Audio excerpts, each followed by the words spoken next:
Now I will show you how to import the test what we saved in the equipment when we were performing the test.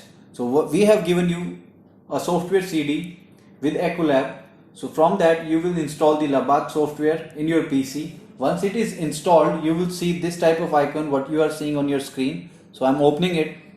It will ask a username. I'm entering the username and then the password. So once we log in,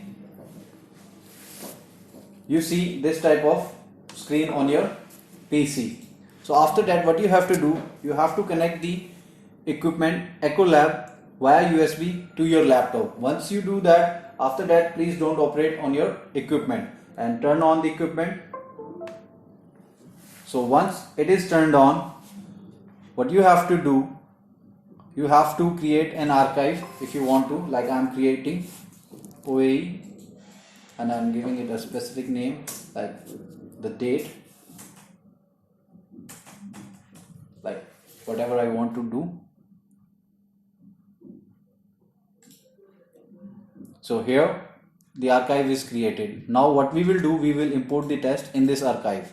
So I'm opening it up. You see there is a blank screen and you don't see anything on this software. So here you see the iPort option.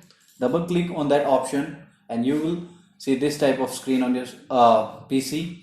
Here, if you don't get this type of screen, possibly you will be displayed this type of screen. So you don't have to worry about that. Just click on the expert mode. Here you will see the patient ID, what you created and the test what you have done of those patients. So if you want to import every single test, as you see the blue mark is in front of the patient name, just click here and create the blue mark in front of the test also. If you don't do that, those tests in front of which this blue mark is missing, those tests will not be imported in your PC. So I have checked every single point. You can see now I am hitting transfer to database. It gives me a prompt message that once the test is transferred, delete it from the equipment. So I'm hitting no until and unless I'm sure about it that the tests are transferred. So I'm hitting no. So the tests are now transferred. You can go back. Now you can see the patient ID is created over here. So what you have to do in order to open the test, I'm selecting this very first one. I'm entering the surname and then the name and then the date of birth. These three details are important, else you will get a error message from the software. And I have put on the details. Now I will click on OE. Then you can see this is the TOE test result what we performed. Here you can see the table at each frequency, the values, signal to noise. If you want to give the print command, you can hit this icon and the test will be printed.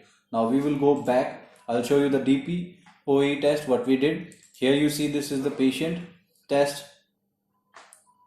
Okay. Now I will give the test name to this one and date of birth. These three things are mandatory. Now I'm double clicking this test and it opens up the DPOE test. Here you can see the DP gram, the table F1, F2, FDP, and you can give the print from here. After that you can come back and that's it.